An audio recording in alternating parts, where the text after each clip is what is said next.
my school, it was football or nothing. At lunchtime, we'd be playing basketball. Yeah. We couldn't play basketball. I was shooting the ball like over my head like a throw-in. I swear that's how I'd shoot the ball. And, nah, I'm telling you, it was dark, bro. It was I really, bro, started from the bottom, bro. Hello everyone, welcome back to For The Culture, presented by me, Honcho Stan. Today we are back in the studio. The studio's looking a bit different this time. We are at Red Bull Studios. Big shout out to Red Bull for this one, and also big shout out to our partners for this podcast as well, Basketball Nation. We know there's been a hiatus for a little while. I apologize, but we're back and better than ever. And today we have a very special guest. Today's guest is perhaps, I think, one of the most exciting players to watch in Division 1 basketball. It's been a pleasure to see his journey closely from last season and this season. Not only one of West London's finest basketball players, he is also a three-time champion in Division 1 this year, as well as winning accolades for Finals MVP and several Player of the Weeks and several Team of the Weeks. Please welcome one, the only, Victor Olarerin. Yes, sir, man. Victor, first question. 100 man, one gorilla. Who's winning? One gorilla, man. That gorilla's me.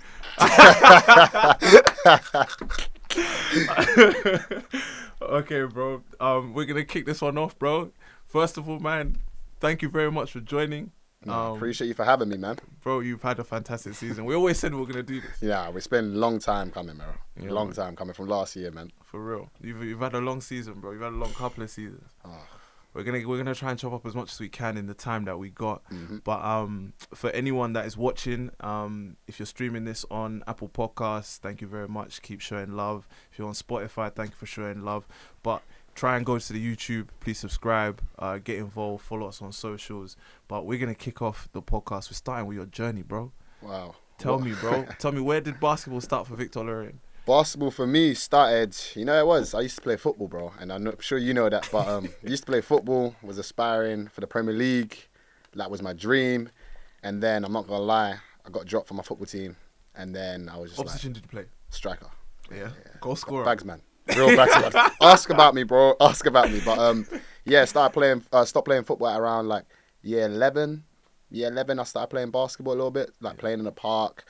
And then just from there, it really started, really. From there, I loved the sport, and I was just like, you know what? I got to get to it. I got to get to the NBA. That was the goal. You're an Arsenal fan, right? Nah.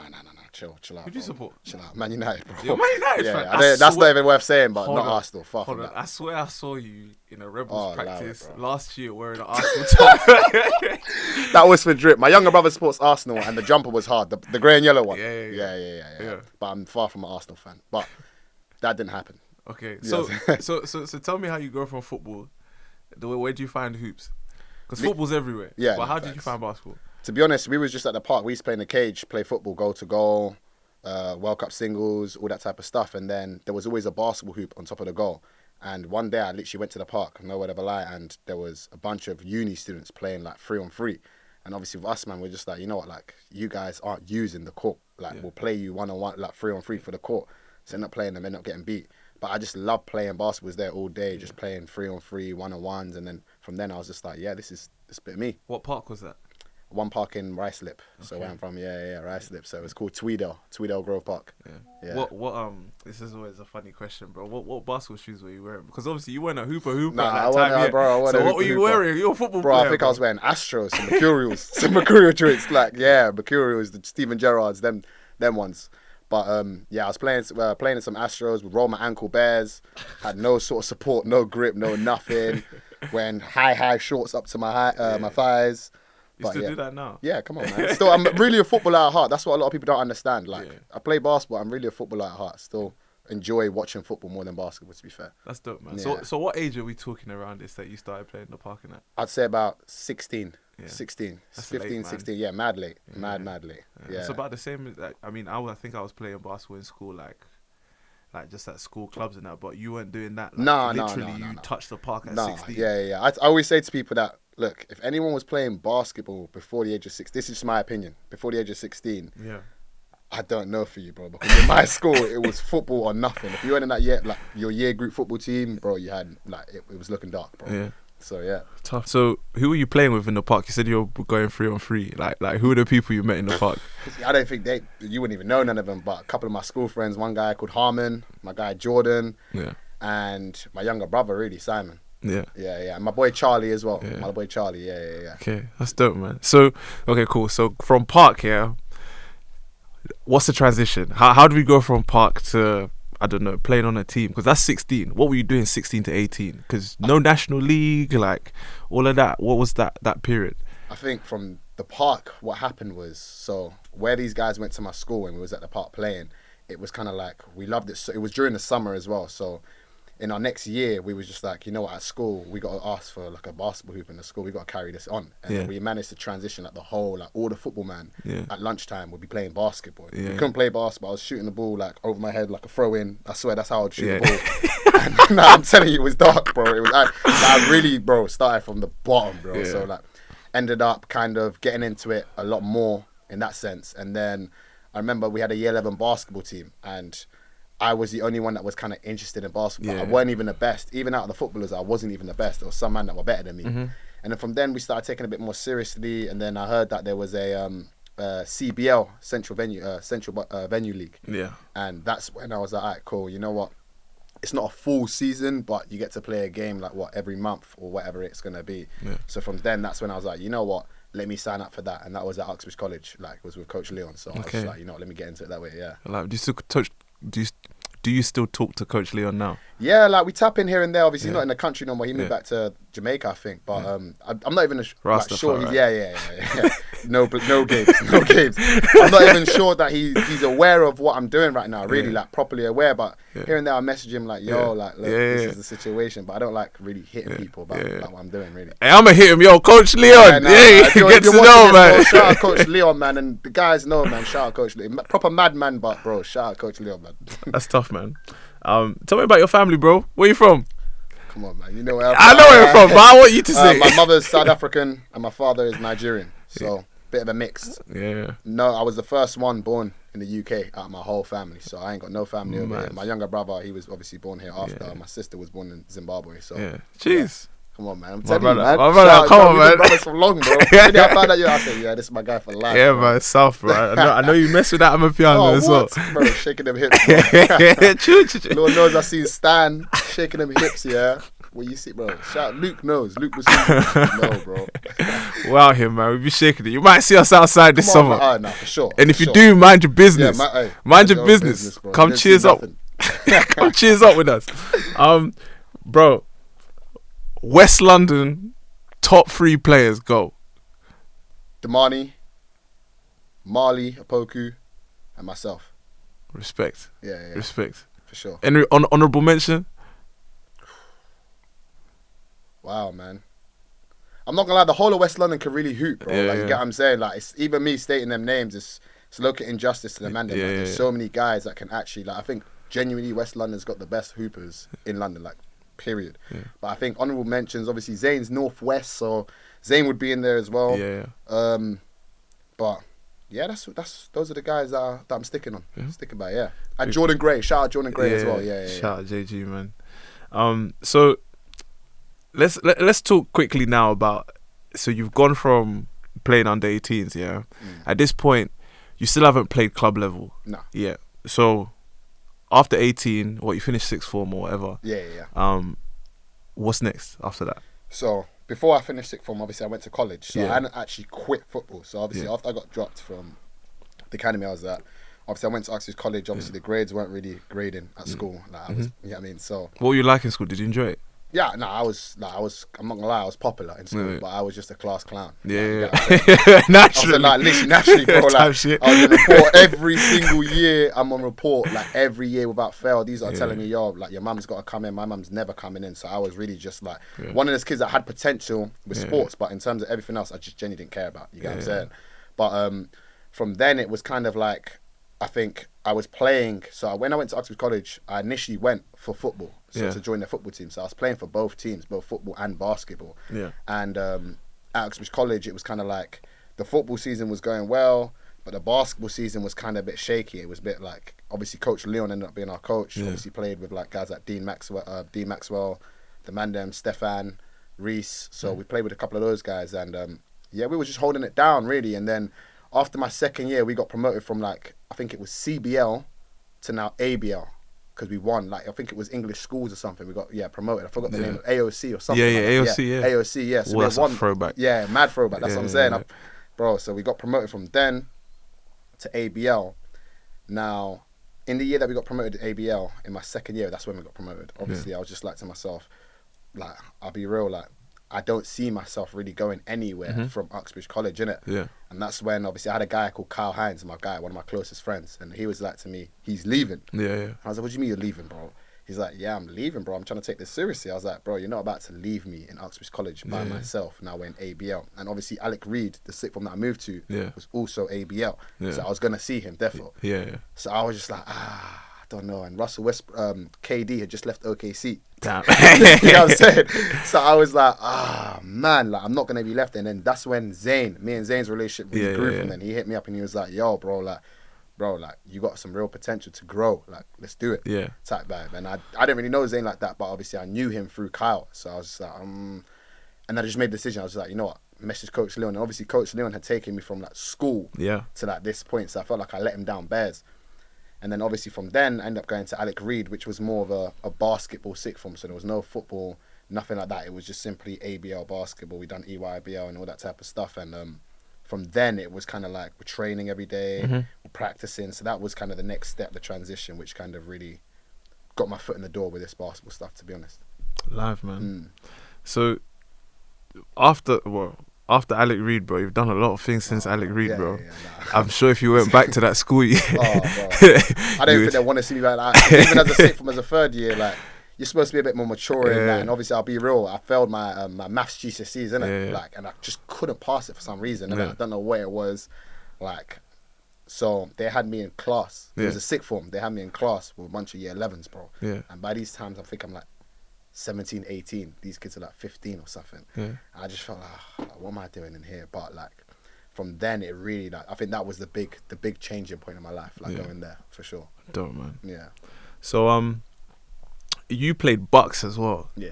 You played Bucks. I know you enjoy playing Bucks. Bucks was a movie.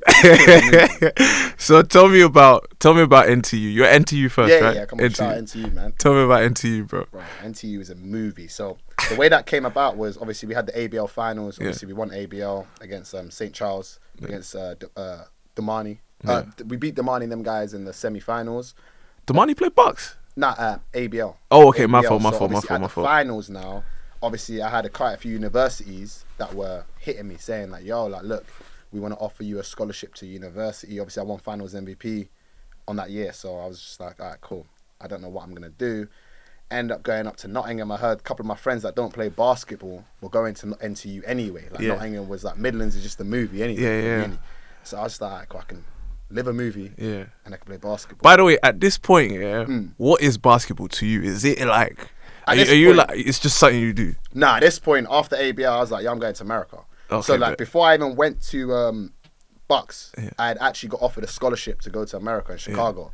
And my letter of intent, or whatever they call it, my F10 visa application didn't come through in time. They basically just cut me off, basically. I didn't hear from them.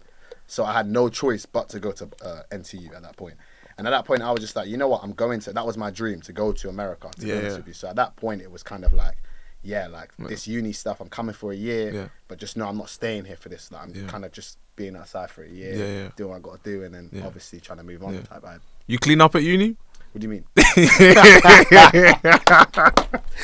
don't know what you mean by clean. I don't know what. I don't know what that means. I don't know what it means. But on the court, bro. Oh yeah, on the court, like, for sure. Like the court, like, I'm not gonna lie to you. Obviously, I was playing D1 in my first year, but obviously the real ones know. Like, obviously, I was really ready to play when I was at NTU, but weren't getting no breeze. So for me, it was just like, Bucks wise, I was by far, I think, one of the better players on my team, and I think for me, when the first time you came on my radar, I think when I saw you're playing for Hoods. Yeah. And so what was that like, bro? Because it's a jump. Because for someone that started at 16 to then, you know, kind of like basketball's, it's not really something like you're you know in your head you're pursuing, so through your time at school, whatever, but you know someone's obviously told you and said, bro, you've got talent, like you need to do this, like to be able to then go and play Division 1, 4 years, for 4 years later in your first year of uni, bro, that's like, what was that experience like? What was your biggest learning points from that? I think my biggest learning points was just being mature. Like I was just losing my head all the time. I've just come out. I'd never lived away from London at them times. So like, if you know London hoops, like you know what I'm saying, we're emotional guys. Don't always want to listen. So me going to Midlands now, these guys are looking at me like an animal from a zoo's just come into to Nottingham. Like, who's this guy? I'm losing my head. I'm kicking chairs. I'm kicking chairs. I'm doing all types of stuff. Like it was hard. So I think for me, it was the main thing was just trying to get the stigma of a London hooper off of my name, kind of like. And I think that was the hardest thing, kind of just... You ain't lost it, by the way. I hope you know that. Nah, I never will lose it, man. Never will. You can't lose it, man. You can't. Because it's made me who I am. You get what I'm saying at the end of the day. But I think also with that came a lot of self-confidence and self-belief. And I think without me being from London and me having that kind of identity inside of me, I wouldn't have been able to make that jump so fast. Because I was always like, guys would be talking to me about, oh yeah, you can't shoot, you ain't got no left hand. Especially my teammates, they'll be trying to troll me and stuff. Obviously, I'm a young boy. They're trying to troll me. They're like, on the bus, they're talking about, oh, Victor giving us 100 claps a game. 'Cause I wasn't touching the court. These times, I'm like, yo, at practice, bro, I'm cooking all of you guys. I don't know why the coach ain't playing me, but I hear it, innit? And I just played my role, bro. Literally just played my role. And then I said, yo, I'm out, bro. You know what I'm saying? I'm out, bro. Like, peace out, bro. Nah, it was crazy. That's tough, man. So... Let's fast forward now. So after that, the next jersey I see you in is Thames Valley Cavaliers. TVC, bro. I think that's where you started to make your name for real. Yeah. So tell me about Thames Valley. How did that come up? I can't talk about Thames Valley without shouting out my boy Danny. Shout out my boy Danny. He helped me a lot through that year. That year was a tough year, bro, because it was kind of like TVC prior to that had always been a top club, like second, maybe third in D1 or whatever, always. So when we went over there, it was kind of like the team was a new team. We ended up finishing, I think, 6th or 7th or something. We made playoffs, but I think for me, it was kind of tough because the professionalism, if I'm being honest, from being in Nottingham compared to being back in London was completely different. Like in Nottingham, you got fans, you're signing autographs, whereas at TVC, you may get the man then pull up. A couple of me hear that word, you get the man then pull up, and that's it. Local nitty. Literally local guys, and that's it. So I think that was just tough to kind of go from there to like down here, and kind of, it was really a humbling moment, but it was good to come back home and kind of be around the man them and be around like the culture of London again, for real. That's dope. All right, Vic, who's your GOAT? Who's your GOAT, man? What, in terms of what though? Basketball, like we've just talked a lot about like your career to this point, but like, who's your inspiration? Who's your GOAT? Who do you think is the greatest basketball player of all time? I'll be honest with you, and a lot of people are gonna judge me by this, but my GOAT really was Russell Westbrook, bro. Like, if you really know who I am and you really know me, and you really want to know why I talk smack and why I scream after I dunk, that's the reason why. Like for me, when I was younger, he just had a chip on his shoulder, and I was just like, you know what? This guy is like, everyone asked, who's your favourite player? Russell Westbrook. Exciting so player. Me, now he's, now my man's moving mad. He's moving mad, mad. But I just love his character and how he is. What he stands on, and then this genuine guy. He's a genuine guy. Like, off the court, like, you could tell he's a genuine guy, but on the court, he's just a dog, bro. That's definitely I think how your game is, bro. Yeah. And I think I saw a lot of that when you were at Essex. Yeah. Like, so when you're at Essex, bro, you average 17.2 points per game, 4.5 rebounds, 2.3 assists. Like, people that know me well, you know, bro, Essex is in my heart. I was an Essex student. Yeah. I'm not gonna go into it now, but bro, when we signed players that season, when the signings started coming in, I was like, oh my god, this is different. This is different. This is refreshing. I'm here for this shit, yo, bro. Like, it was, bro. You understand? You're part of the greatest Essex Rebels team. Bro. The best men's team. Yeah, and no one can argue. Best record. But it was unreal. Encapsulate that year for me in a word, if you can. Movie. I knew you were gonna say movie. Movie. Like, I'm talking movie from on court, off court. Like, just move. Like, I've never stayed with my teammates like that. Like, there was, like, you've been to the crib, bro. Like, there was like what, 7, 8 of my teammates, Yeah. the whole starting 5 plus the 6th man, maybe the 7th man, all in 1 yard. Like, you get what I'm saying? 3 floors, bro. Like, movie. Best year of my life. Yeah. And bro, you guys won a lot of games. Yeah. You guys won a lot of games, bro. Like, that year was so good. Like, we were winning. The girls were winning. You man were winning. Like, the fans, volleyball was winning. Volleyball was winning. Everyone was winning. The crowds were lit. Like, your first game of the season, I can't remember who you played in the season opener. Mad. Oh, maybe. Mad, bro. Mad loud in there. It was against Worthing. It was Worthing, yeah. And we was down the whole game. Yeah. And I said to Zane, yo, we're not doing this, bro.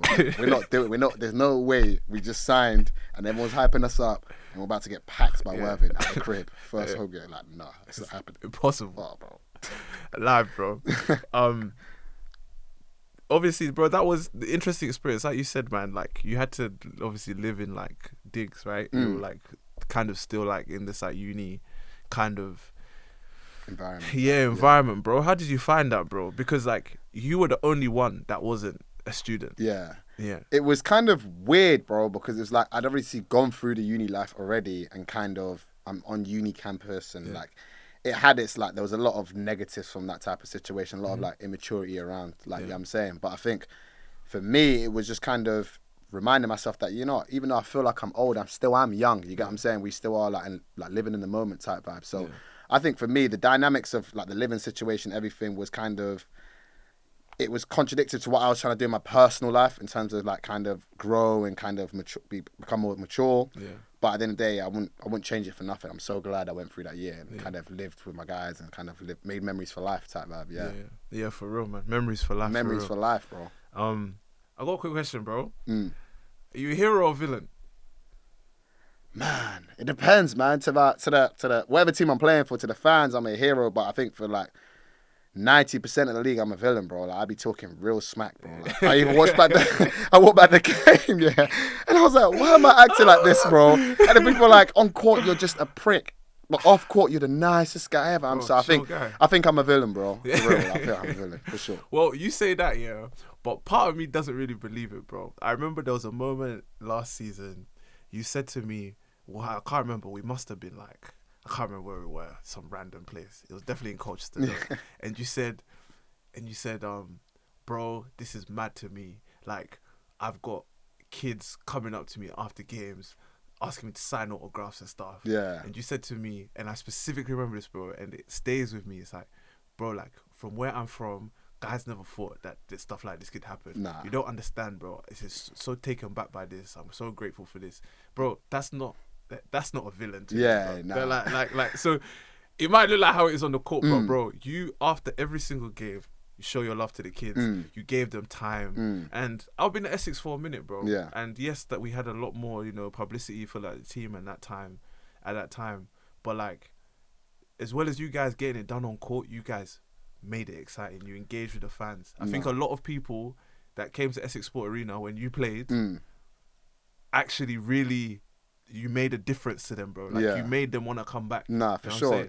And I think that's massive for me personally. Like, same with Reading. Someone else like kind of said the same thing with Reading in terms of like after every game, I'm always going to be there to speak to the fans. And I think because along my journey, I didn't mention it earlier on, but along my journey, kind of I was inspired. I was that kid that was at the game, kind of looking up to like Martel McLemore. Shout out, bro. Like, he really like, he was really my inspiration, bro. Like, really as a kid. Yeah. So like seeing him engage with us, seeing him being confident, bubbly, it really inspired me as a kid. Like, I will never forget them days, like seeing him hang on the rim, like doing all this trolling and stuff. I was like, nah, bro, he's the coolest guy on earth, bro. Like, you know what I mean? So for me, it's just like, it's giving back, but also as well, like, who am I? Like, who am I to kind of act like I'm some sort of like, you get what I'm saying? Like, I'm too good to speak to anyone. Like, for me, that's a massive part. But as you said, like, as you mentioned, like where I'm from, like, we're not expected to be presentable guys to kids, like, and role models to kids. Like, you get what I'm saying? In school, teachers would tell me I'm a distraction to all my friends and all that type of stuff. So like, it's massive for me personally. Bro, it's inspirational, bro. Yeah. I really hope you know that, bro. Like, and like, it's inspirational for people around you, adults around you, but also for the kids that you go and see.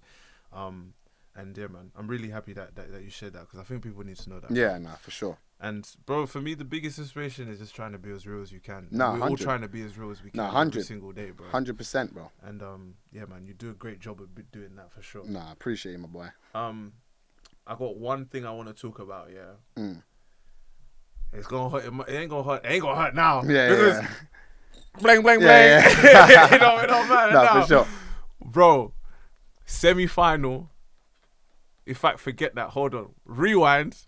Hemel Storm away. When? Essex. Crazy game. Movie. I even told, bro, I be telling Justin all the time, bro, when we played against, every time I go into Hemel, from this moment onwards, I will never forget that day. Yeah, bro. Never. Yeah, Never. I was like, I wasn't there. I think I was away. I was working somewhere else. But I remember they didn't live stream the game, so I couldn't watch it. Yeah. But I just know that a madness happened. Oh, Bro, movie. we don't need to go into the full story. We don't need to go into the full story. If you know, you know, yeah. Right. But the more important thing is how you guys bounce back, bro. Oh, a week later. The week later. Bro. That was a movie as well. I wasn't even trying to be on camera. I think I said, okay. I said, yo, don't even put me on camera, bro. Like, don't even put me on camera, bro. Yeah, bro. And he's not violated, Yeah, bro. Like, bro. I was really hurt about that Yeah. situation because man. it wasn't even like, we ain't going to go into the situation too tough, but it wasn't even just, I just think the fans, a lot of stuff was like handled a bit crazy. You get what I'm saying? And it was just like, at the end of the day, I'm just a kid that's trying to play basketball. And like, in that moment, I was just like, you know what? Like, I do everything in my power to make sure I don't act like that. You get what I'm saying? And when someone's trying to take me out of my own personal... Lines were crossed. Lines were crossed. Lines were for crossed. Sure. But you man got your get back though. Crazy. Crazy game. It was different. And like, shout out the guys as well at Essex, bro, because they understood, you know what I mean? They understood the mission, bro. It was like, yo, like, look, we're not even going into this game to beat these guys by 1 or 2. We're going in there to pack these guys from the start of the game to the end, bro. Like, especially given like, bro, like Hemel, Reign Champs, it was us and them. Us and them. It was us, them, and Derby. It was a madness. Bro, it was a madness, bro. That season was mad. Movie, bro. And then, bro, I think since then, even we're gonna talk about this season as well. Like, just like all of this stuff here, to me, I don't know how you feel about it, but it's storytelling, bro. It's so exciting, sure. bro. Yeah. And like, I don't know about you, but I have a problem with like people trying to hide that side of basketball. Oh yeah. It's like, bro, this is sport, bro. This is entertainment, bro. Yeah. We're not promoting violence. No. We're not promoting violence, but this is passion, bro. 100%. This is passion, Like, energy. 100%. Bro. Sells tickets, bro. It sells tickets, bro. It sells tickets. Like, It gets people through the door, and then guess what? They can be like, you know what? Yeah, I might come back because 100%. This is actually really nice. And it never like goes past the basketball court. Yeah, like, bro. you get what I'm saying? Like, it's always in the game and after. Like, you can always shake hands with people. So it's never like anything like that, bro. And real ones know, bro. Like after the game, bro. Like it's a game. It's bro. a game, bro. Like, literally. I watched your playoff final this year, and I must have seen Zayn. I must have seen Zayn block Kai. Yeah. And he took his back to Kai immediately. But you man are boys. Oh yeah. Straight up, boys, bro. Straight bro. up. Like, even like, I like- think Kai hit the floor one time, and I watched the game back, and he hit the floor kind of hard, and I was like, Kai's really my boy, bro. You get what I'm saying? Like, really. Yeah. Bro, I didn't even help him up. You know what I'm saying? I didn't even help him up, bro. And he just stepped over him, stepped around him, went straight to Zayn, dabbed him up, and that was it. Bro was on the floor, and I was just like, oh man. I looked back, I was like, yo, that's my brother. But we took a picture after, we blessed up, we've been trying to this summer together again. Like, you know what I'm saying? Like, I mean, Facts. That's dope, man. Let's move on. Let's move on to this season. yes. Let's move on to this season. 16.5 points per game, 5 rebounds per game, 2.1 assists. British Team of the Year. 3 championships, Kit King Trophy. Sorry, I'm just going to keep going. Is that all right? No, yeah. Kit King Trophy. What are you going off for? Cup final, National Cup final. And, a playoff. What's that ball you got there, bro? What's that? Says NBL Division 1 Player Finals MVP. Yeah. Yeah. For those of you that can't read, that's what it says. And it's only right, since we're talking about Reading at this point, that we introduce your boy onto the floor. Come on, man. Hey, man. We man. got the Division 1 MVP, Justin Hopkins in the house. Roll the chair, Look at Hizzy. Come What's on, up, man. bro? Welcome. My brother, man. Shout out J Hop, man. Real go-getter. So we are going to be discussing the Reading Rockets season in part 2 of this podcast. Thank you very much for listening to the first part. Make sure you share, like, and man, keep following For The Culture. We'll see you on part 2.